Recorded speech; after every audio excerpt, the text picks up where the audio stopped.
as we go live here, I'm now realizing that I've never told Mike that I have this, and he might be noticing that I have something extra as adorned to my regular set of necklaces. No way. I got this when I went to the Comic-Con where I met Stan Lee, and when you ordered his autograph in his big production boxes for all the stuff that you got these gift baskets with a bunch of stuff in it. And this is like legit as legit can get, like made by professional companies, and they just put random stuff inside of these for people to get. I made out like a bandit on that gift box when I got that. There was like easily $300 worth of stuff, but this was the one. This thing's legit. That is amazing. And yeah, I wasn't sure how well it was going to show up on camera because this thing hangs low, but yeah, this is the first time I've ever actually worn it. So I figured now was as good a time as any.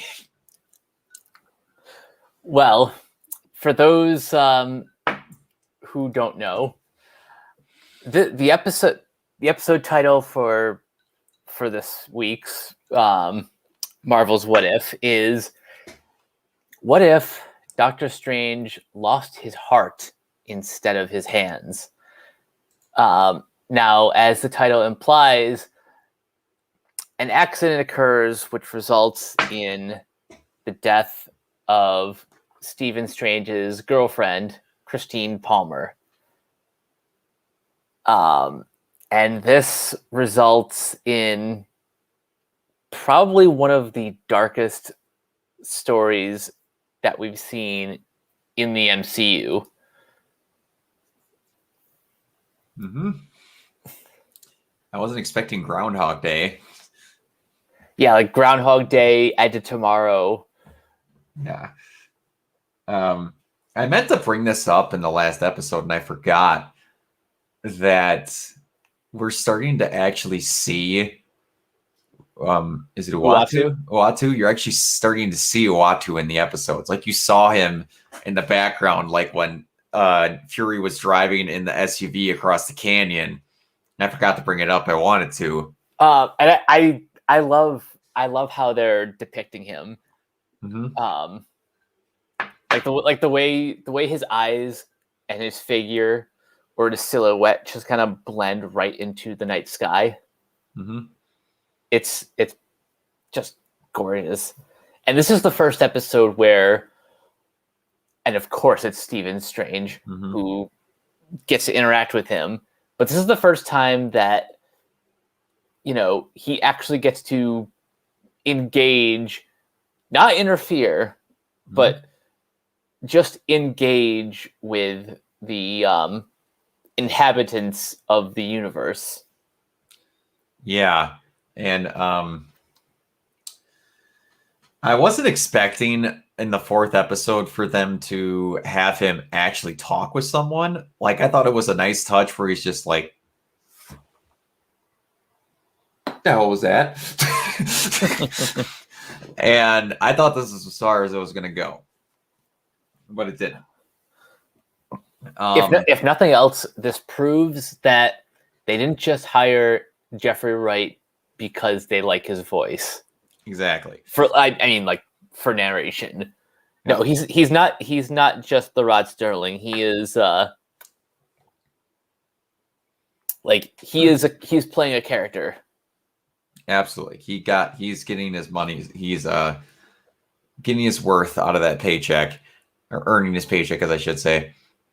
And their obsession, outright obsession. I am convinced now, absolutely convinced, that Shuma-Gorath is going to show up in that Multiverse of Madness movie. I think this episode just kind of confirms it. Because they show that damn octopus again, but won't show what the tentacles are attached to. Feige likes to tease. Yeah, he does. Either that or he's been watching hentai. But no.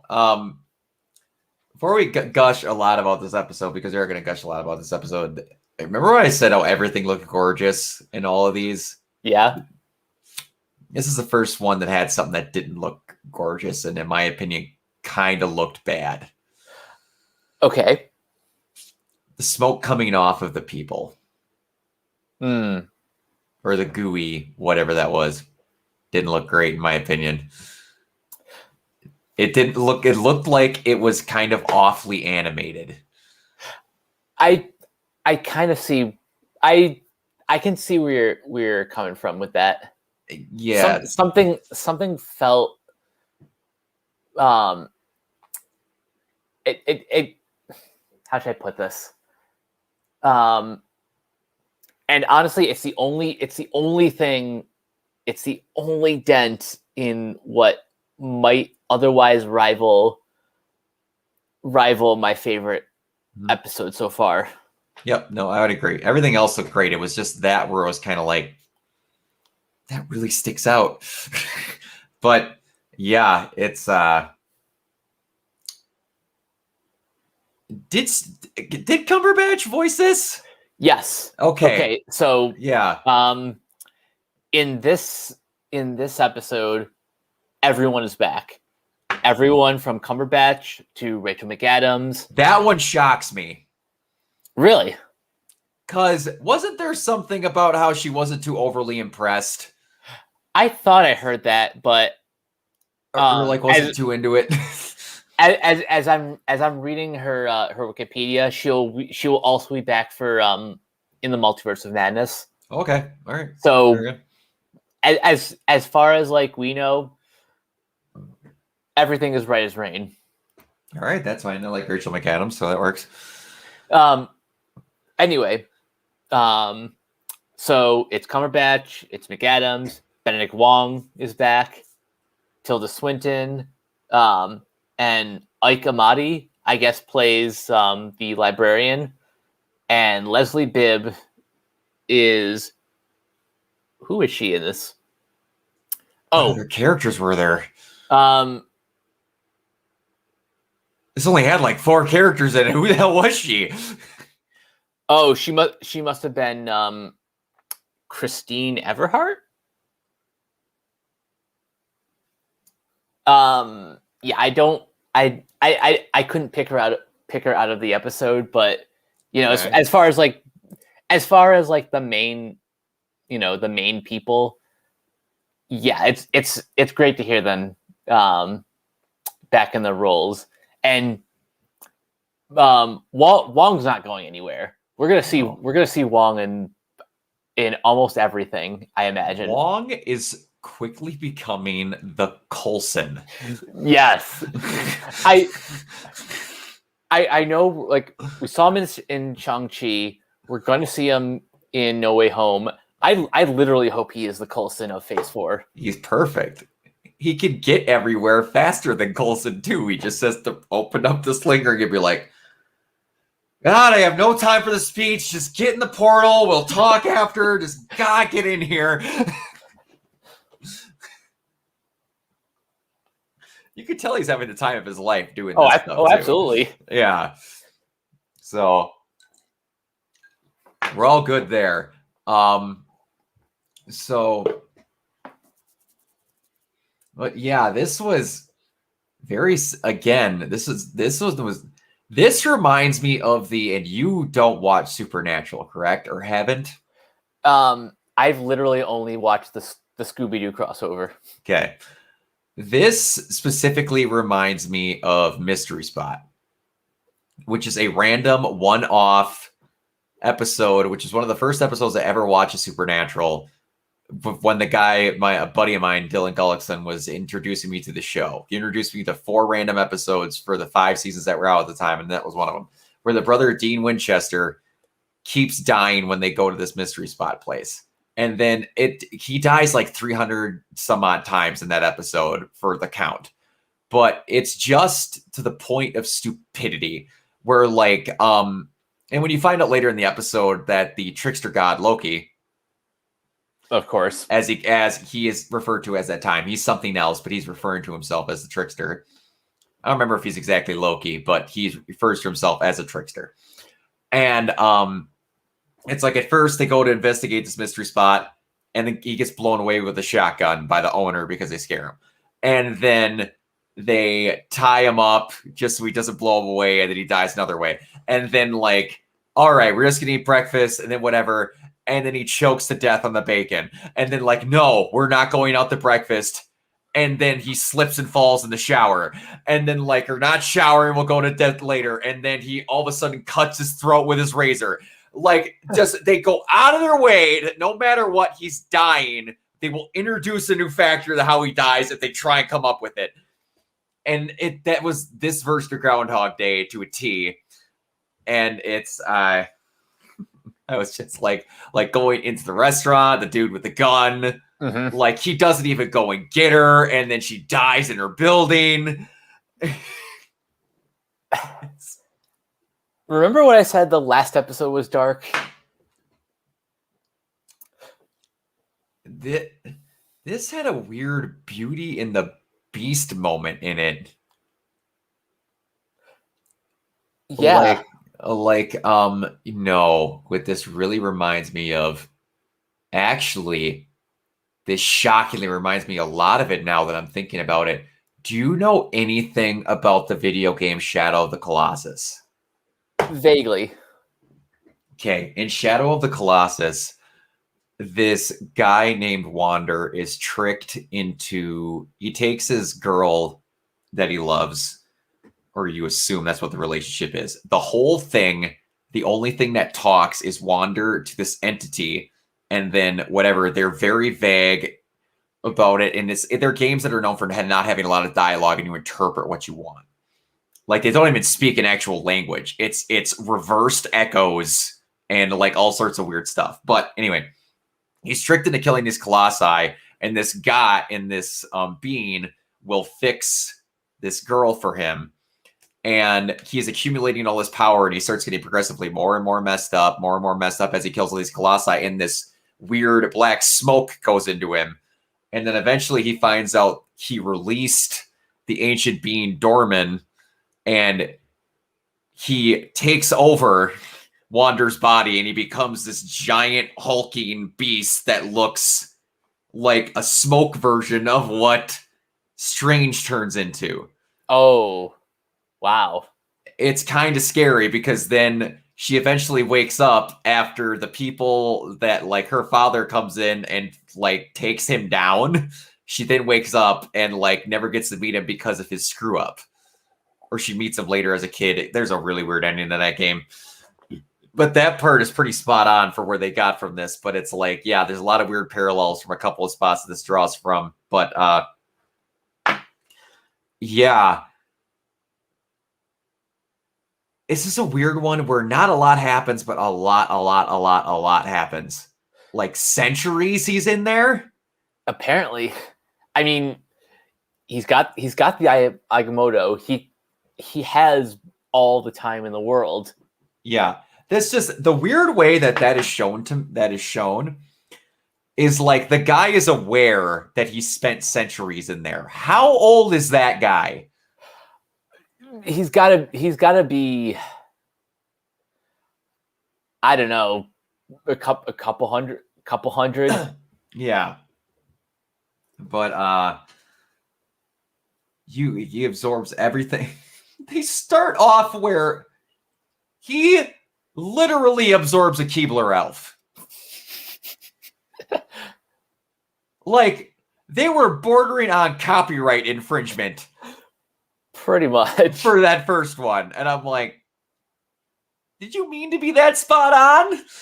But, and then it just gets progressively more and more into just Warcraft monsters and everything throughout that. And it's just to make himself more powerful, and the whole turning into all of them at the end thing. Man, he looked messed up. That was nuts. I've said before that I wanted to see a Shang-Chi anime series, and this episode like especially in the creature designs, they take a lot of anime influence, like anime and that very 90s, like that 90s Disney Renaissance animation. Mm-hmm. Like they went all out with this episode. Yeah, they're doing a good job of making each one of these feel different, like very different in tone. Especially like the last one was dark and this one was dark, but they felt like two different tones of dark. Mm-hmm. And maybe I'm still riding the Shang-Chi high, but I think I'm really starting to like Marvel's version of the supernatural. Yeah, they've barely tapped it, but you're gonna have a movie with Wanda and Doctor Strange together in it. Some shit's gonna go down. Yeah, you're gonna see some weird stuff. They're gonna have some things in there that they could just throw anything they want into those multiverses or whatever they do. They could. That is just a free ticket to put a bunch of weird shit in there. And yeah, that movie's gonna be weird. Oh boy, that movie's gonna be weird. And that's by Sam Raimi, right? Yep. That is gonna be, man, that's gonna be a movie and a half. Yeah. Oh yeah. Oh, but yeah, it's weird talking about these because we kind of get over almost everything that happens in them within 15 minutes. But yeah, it just this is one thing where I think they nailed Strange's face the best out of anyone that they've done so far. Outside of Fury, they got pretty well. I forgot to mention it, but the Hulk in the last one looked like an actor that was not Mark Ruffalo, but it's an actual actor that I've seen in movies, but I couldn't put my finger on who it was. It looked nothing like Mark Ruffalo. It looked exactly like another actor, and I can't think of who it was. You'll probably send me a screenshot and be like, I found him. It will. I'll spend some time this weekend if I can think of it, but it'll hit me like a sack of bricks as soon as we end this. But yeah, it was just really good. Yeah. One thing I do want to point out is there's at least one moment where the evil Doctor Strange does kind of take a Mephisto form. Yeah, he kind of does. Just watch. The internet's going to run with it. See, we were right because he's got herpetry. Well, like, and the weird part is, like, again, you had the evil half of Doctor Strange win. I was not expecting that she split him in half. The Ancient One is smart. Yeah, that was she knows what's twist. Up. That was a cool little twist. I was not expecting that at all. So that was pretty great. And it makes you wish you had more of the Ancient One, but I'm okay if that's fine because they've got more in their catalog of people that they can have come up, and they can always bring her back in the. It's like, because you're here, I'm going to assume that I have a splinter in time, except for another dimension. No, the end of the world, but keep talking. Why are you here?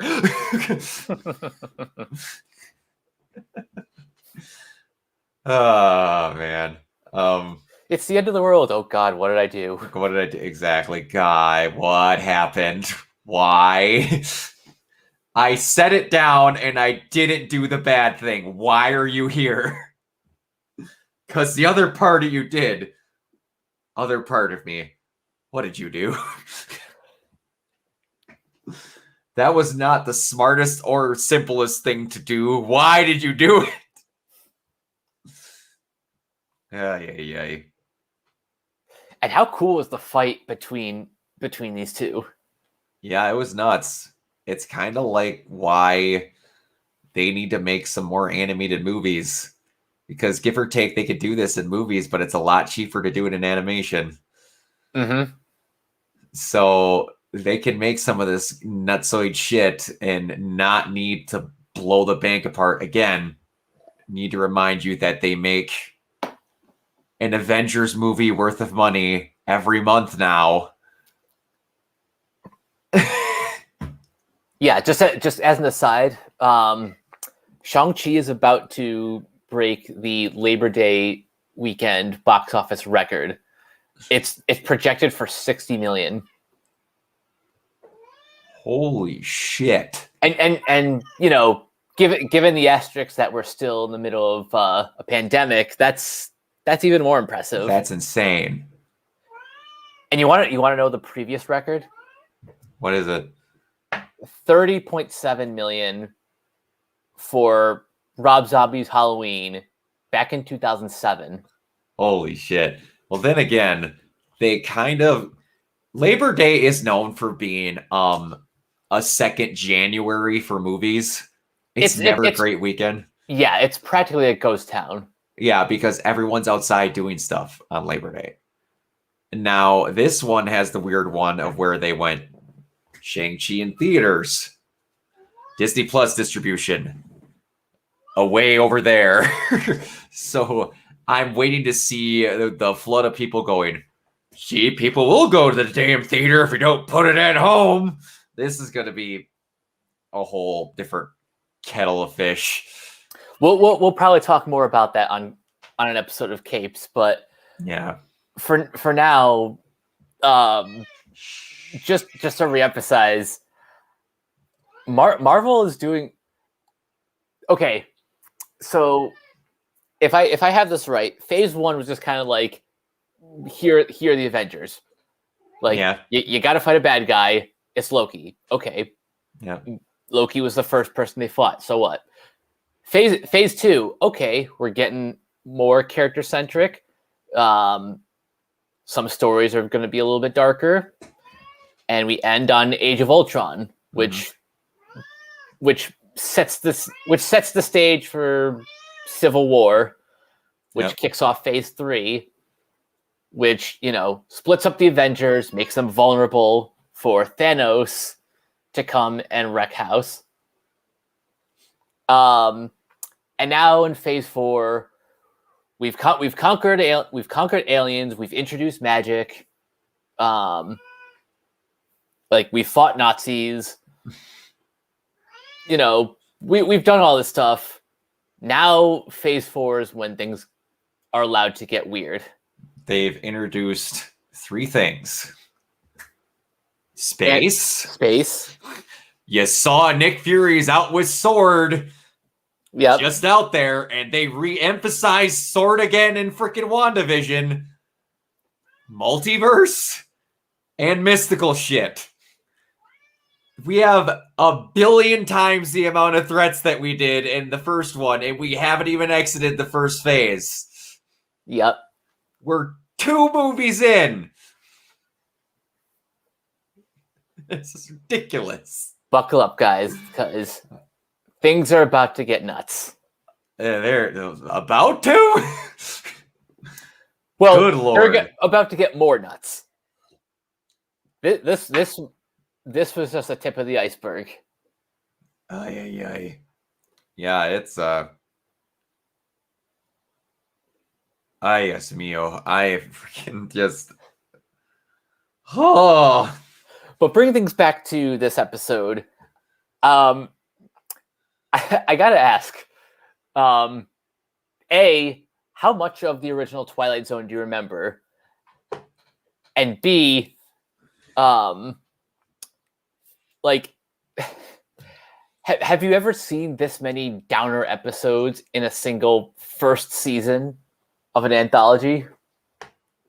Okay. Glad you clarified an anthology, because I would again bring up Supernatural. In an anthology, I can't say that I've seen enough to where I can attest to that. But this dark? No. Yeah, like the only other example of a dark ending for an anthology that I can think of is, and we're going to do a fresh takes on this, so I don't want to completely spoil it, but one of the characters in Infinity Train Book 3 meets their doom in a pretty, for a kid's show, pretty gruesome fashion.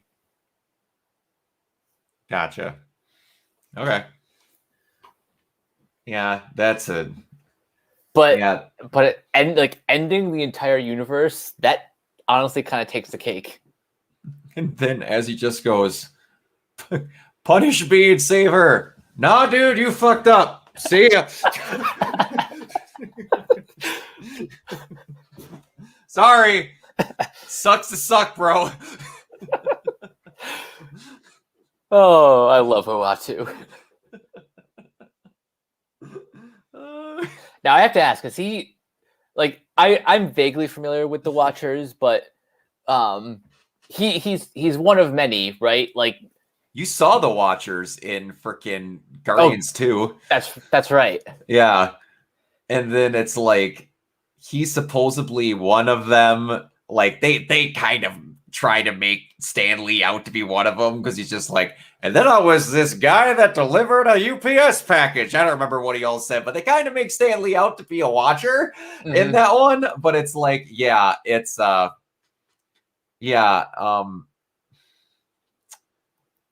sorry, how are you phrasing that again? I kind of lost track for a second there. That like he is like one of many of the what. Yeah, he just seems to be like head honcho kind of. Or he's just our guide through this. He's the guy who happened to like Twilight Zone. And it's like, what if I made my own version? Mm-hmm.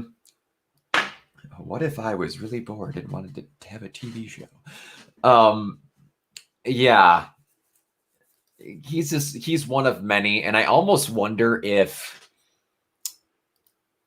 what they do with season 2, if we're gonna get a different Watcher. Oh God.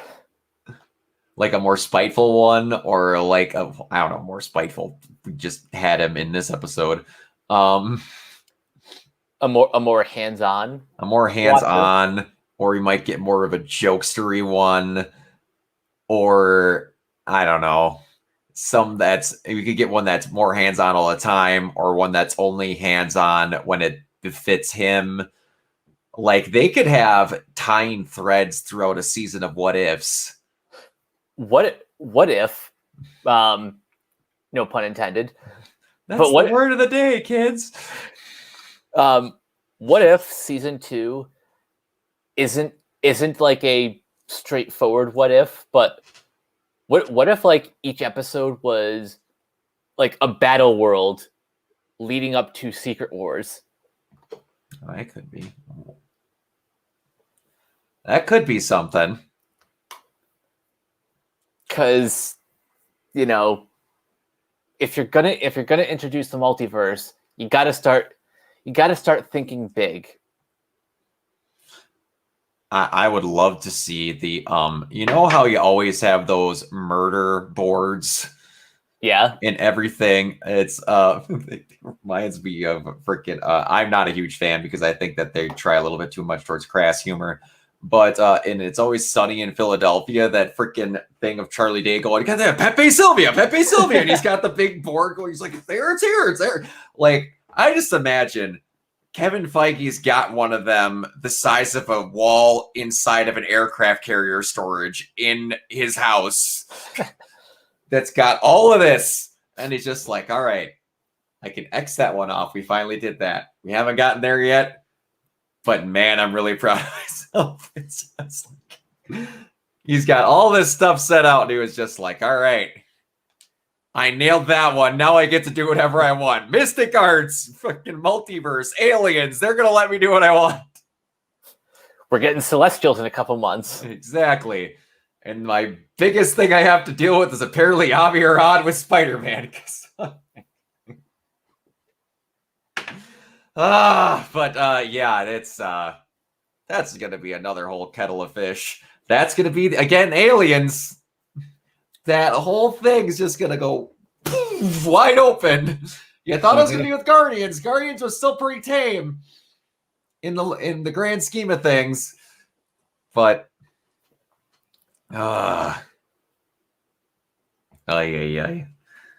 this is gonna be a lot harder to keep track of this stuff, but that's part of the fun. So there may be a lot, but at least it's contained in a fashion of which it is easily consumable. Indeed. Not like I just heard that they're freaking ending Batwoman after the next season because I don't know. DC, you had a lot of good stuff going in the Arrowverse that you kind of lost your way. I love you. I do. You're my baby. I'll always be a DC kid. Same. But, man, you kind of just... There's a poop on the floor and no one wants to address it. You just kind of want to scoot it to the corner and just put a new toy in front of the kids. Nothing else happens at this point with the CW TV shows. Oh God, if that doesn't accurately describe like everything. It's like... And I love what's on air too. Don't get me wrong, but it's like Batwoman shit the bed. Superman and Lois, look over there.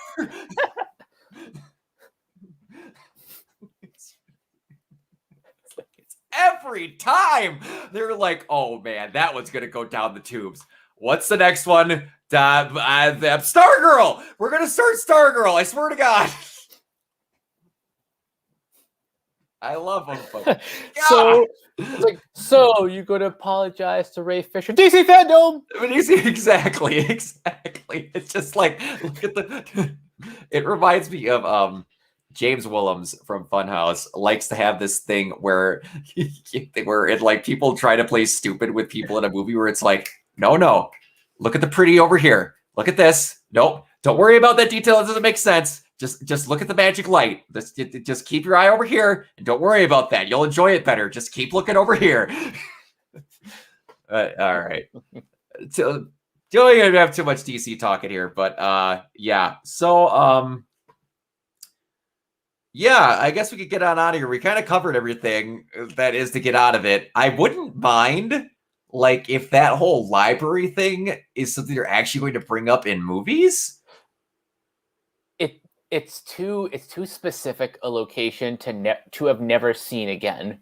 Because, like, you found out about the true origins of Wanda as the Scarlet Witch from what's the name of that book? It's on the tip of my tongue. Is it? I can't remember if it had a complicated name or if it had a simple name. But anyway, like there's gonna be more books like that, and it's just that anything that But anyway, they're gonna bring up locations, and I think ancient stuff like that, just they're gonna have more locations where it's just like only I know how to go there, so we can hide there at some point, type of things, like I brought up in the Shang-Chi review. Yep. But yeah, again, outside of the little snafu with the goo smoke thing, again, was really good. The animation's top notch. I might need to watch this episode one more time just to confirm my thoughts, but as of now, it's literally just the goo that pits it like a hair below episode 2. Mm-hmm. But all things being equal, 2 and 4 are tied, then 3, then 1. Yeah, I would put 2. Yeah, it's pretty much it. 2 is a bit more above it for me, but 2, 4, and 3, then 1. Yeah, I would agree. And yeah. Okay, no, I said that right. Okay, but yeah, I would agree in the rankings. How many episodes are there of What If? 9. I think there was going to be a 10th episode, but I think just like because of scheduling and everything, they're bumping that up to season 2. Okay, that makes sense. That's fine. But all right. Yeah. I guess we can get on out of here. Mike, where can everybody find you? You guys can find me on Twitter at Captain K42. You can check out my quick thoughts on letterbox.com/Coach K42. And you can find me in all the various Facebook groups just at my name. You can check out Renegade Pop Culture on Facebook and Twitter at Ren Pop Culture. Look for us on Podchaser. Listen to all of our podcasts on Anchor, Spotify, Apple Music, wherever you listen. And last but not least, everything can be found at renegadepopculture.com. Need escape? So do we. Absolutely. And you can find me everywhere at Organoid Zero. And we will see you guys next time.